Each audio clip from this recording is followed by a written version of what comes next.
What has happened to the UPS situation recently should be a wake-up call to all the W-2 employees that are out there trying to get to retirement. My name is Rich Lennon. Welcome to Growing the Money, where we talk about how we can grow our money every day from 9 to 9:10. And today we're going to talk about the W-2 jobs and the American dream, if you will, of I'm going to work my whole life. I'm going to stay at one or two companies and then I'm going to retire. We probably know that that's been gone for quite a while, but I thought it would be worth talking about what happened in UPS this week. So, a little bit of background. UPS did a collective bargaining agreement. I believe that collective bargaining agreement was in the second half of 2023. UPS being the United Parcel Services, where their primary job is to deliver mail or packages, et cetera. So, an organization that I'm sure that all the viewers are familiar with. In 2023, they, like I said, they had a collective bargaining agreement and they agreed and negotiated for significant wages raises to their wages. And so they went and they had a average salary for one of the drivers is around $50 an hour. And so the average salary of those drivers ended up being about $170,000. Now, this was considered a huge win at the time. They also got some other concessions. Things that, by the way, seem very reasonable, like they're allowed to have air conditioning in their trucks, which apparently they weren't allowed to do before. Well, not allowed to do, but they weren't always equipped to have it before. They took away some of the monitoring things, so we got rid of a little bit of the big brother in corporate America, which I think is a very positive thing. But they held the UPS to the coals, and they got a large salary increase.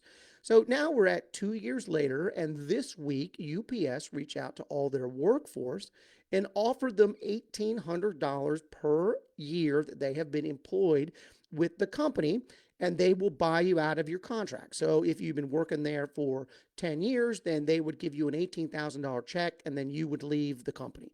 There's a minimum of $10,000. So if you've been there for less than 5 years, or how does that work out, around 6 years or less, you would still get the minimum, which is $10,000. Now, the reason that UPS is doing this is because they're trying to cut their workforce. Why are they trying to cut their workforce? Because they're trying to make more money. And so they're going to cut this workforce. And if they don't get enough people to take the buyout, you'll likely start to see significant layoffs with UPS. So you have a workforce that negotiated for themselves and got better conditions. They got a better salary. But after a fairly small amount of time, the business, the UPS company as a whole, has made a counter move, and that is to get rid of some of the employees.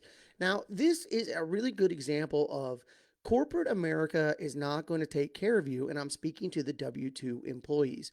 That this dream that our grandparents certainly had, maybe our parents had, is certainly gone by the time my generation, and I'm Generation X, let alone the millennials or the Gen Zs or the future generations. You need to take responsibility for your own financial future. And that's what we talk about right here on Growing the Money a significant amount of time. While there might be a period in life where your W-2 job is able to get you a high income, as soon as you achieve that high income, that company will now be biased towards getting rid of your job and getting rid of your employment. And you will always be on this hamster wheel of chasing. So I encourage you to take control of that situation yourself, particularly if you're in an early age, 30s and 40s, and oh my God, you better be doing it by your 50s.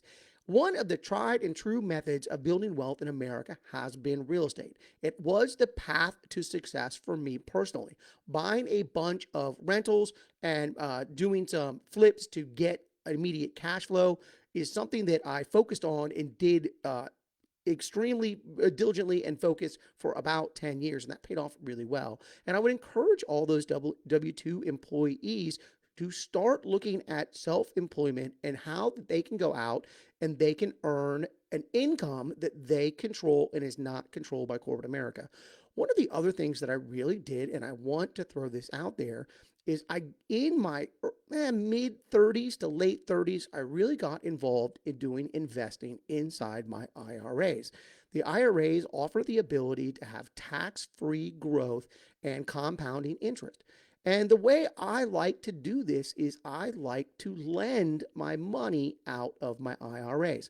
When I lend my money, I lend it out to a borrower at around 20%. It's 13% and 3 points for 6 months, is what I call it. But I will think you will find that most money lenders, when you combine their points and their origination fees and their attorney's fees and their draw fees and everything else, that they lend that money at about 20%. I do something that I call a fractionalized note, where I use half of my money and I use half of somebody else's money, and I call that money lazy money. So I lend out half of my money and half of somebody else's money. And when I combine it and structure my deal that way, I'm able to earn 30% return on my money inside my IRA. And this has created the stability that I hoped for in my 50s, where at 59 and a half, I can then go out and take my distributions without having to pay any penalties, or because it was in a Roth, I don't have to pay any taxes. And so that means in my 50s, ironically, I can spend down all my cash, all my post tax money. Because by the time I get to 59 and a half, I then have access to those Roth IRAs. So normally, if you're in your W-2 job and you're not self-employed, as you get into your 50s, you start to really have to accumulate your wealth. You have to accumulate the money and stockpile it and put it up into hopefully investment vehicles. But if you've been diligently investing since, call it, your 30s or your 40s, and maybe even as early as the early 50s, you can live off of those Roth IRAs past 59 and a half, which really means that you will live tax free for the remainder of your life if you get to 59 and a half. Now, you have to learn to be an investor. You have to learn to be responsible. There are certainly risks associated with taking control of your own destiny. But when you're looking at situations like UPS, where you think we have stability by having that W-2 job, and I'm sure that in 2023, when the Teamsters negotiated that collective bargaining agreement and made the UPS workers the highest paid in their industry, I'm sure for that brief period of time, they all felt amazing. But here it is, 2 years later, where now that business is starting to make a lot of cuts and people will be cast aside.